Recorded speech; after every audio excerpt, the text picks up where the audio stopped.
What's up, everyone? This is Todd Hazelton from TechnoBuffalo.com. I'm the senior editor of mobile. You've probably seen my posts on the website, and now I have the Verizon Wireless Droid Incredible 4G LTE.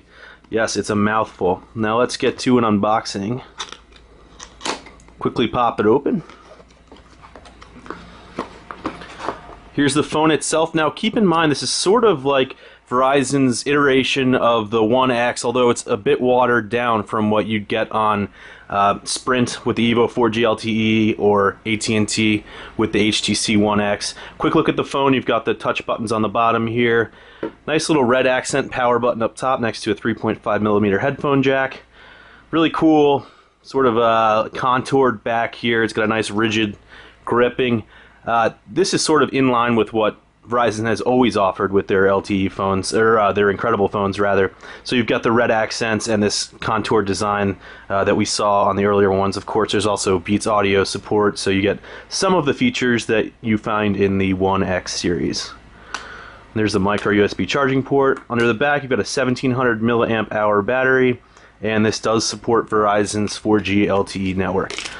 Let's dive into the phone a bit in just a second, but first, what's in the box? You got a start guide. If we could shake it out. Start guide right there. And underneath you have the power charger. And then Verizon's 4G LTE card, which is already in the phone itself. So not much. You don't get headphones, but you do get a charger and the phone itself. $149. Quickly, let's go over the specs. Android 4.0 ice cream sandwich. We'll see that this is a 4-inch display. It's LCD and it has a QHD resolution. 1700 milliamp hour battery. I said that. Also 8 megapixel camera on the back and a VGA front-facing camera on the front for video chat. It also is powered by 1.2 gigahertz Snapdragon S4 processor. Let's power it up and check it out now.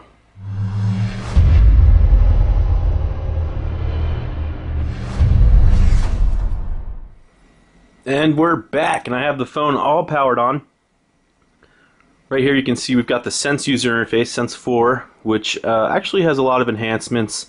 Here you can manage all of your music in one place. It's one music player instead of having, you know, dozens to go through. So if you install Spotify, for example, that'll fall in here as well. And let me show you the camera application. Here you can see 8 megapixel quality, shoots in QHD video. Whoops. And I'm not sure it's going. But you can also change that up to 1080p video for a much higher quality. What you don't get, however, with this is the rapid fire image sense engine that you get on the One X. You can take a picture really quick just like that. And speaking of the One X, just for comparison, I have AT&T's version here. You can see that the Incredible 4G LTE doesn't have sort of the chic look that the One X has. It has a smaller screen, but in exchange you do get the removable battery and expandable storage on this, so that's a nice trade-off. And real quick, the One X runs on AT&T's, and it's running away there, 4G LTE network. This runs on Verizon's 4G LTE network, and it's super fast. I have a full signal here. This is in New York City.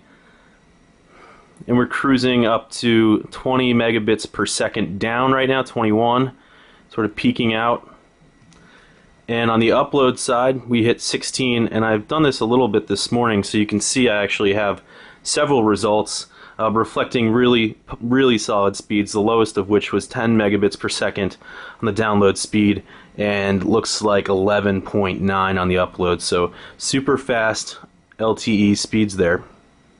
Other features of the phone, quickly, you don't have too much bloatware. That's not a feature, but you do have some demos for real racing here, Slingbox, Slacker, NFL Mobile. These are things I did not install. They came on the phone itself. Verizon Video, VZ Navigator.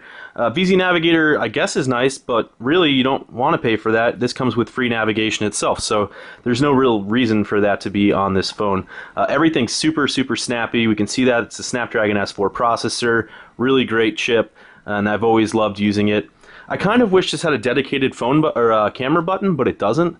And I know that the One X doesn't have that either, but when you're focusing on an 8 megapixel camera, it's one of the sort of better features of this phone besides the processor and data speeds, you kind of want that added. And I'm not quite sure why Verizon decided to remove Image Sense or HTC on that case. It could be that they wanted this phone to sit at $149, and the Galaxy S3, of course, would be sort of your flagship device. Still a very nice phone, though. I've enjoyed using it so far in the brief time today, but stay tuned for my full review. This is Todd Hazelton from TechnoBuffalo.com.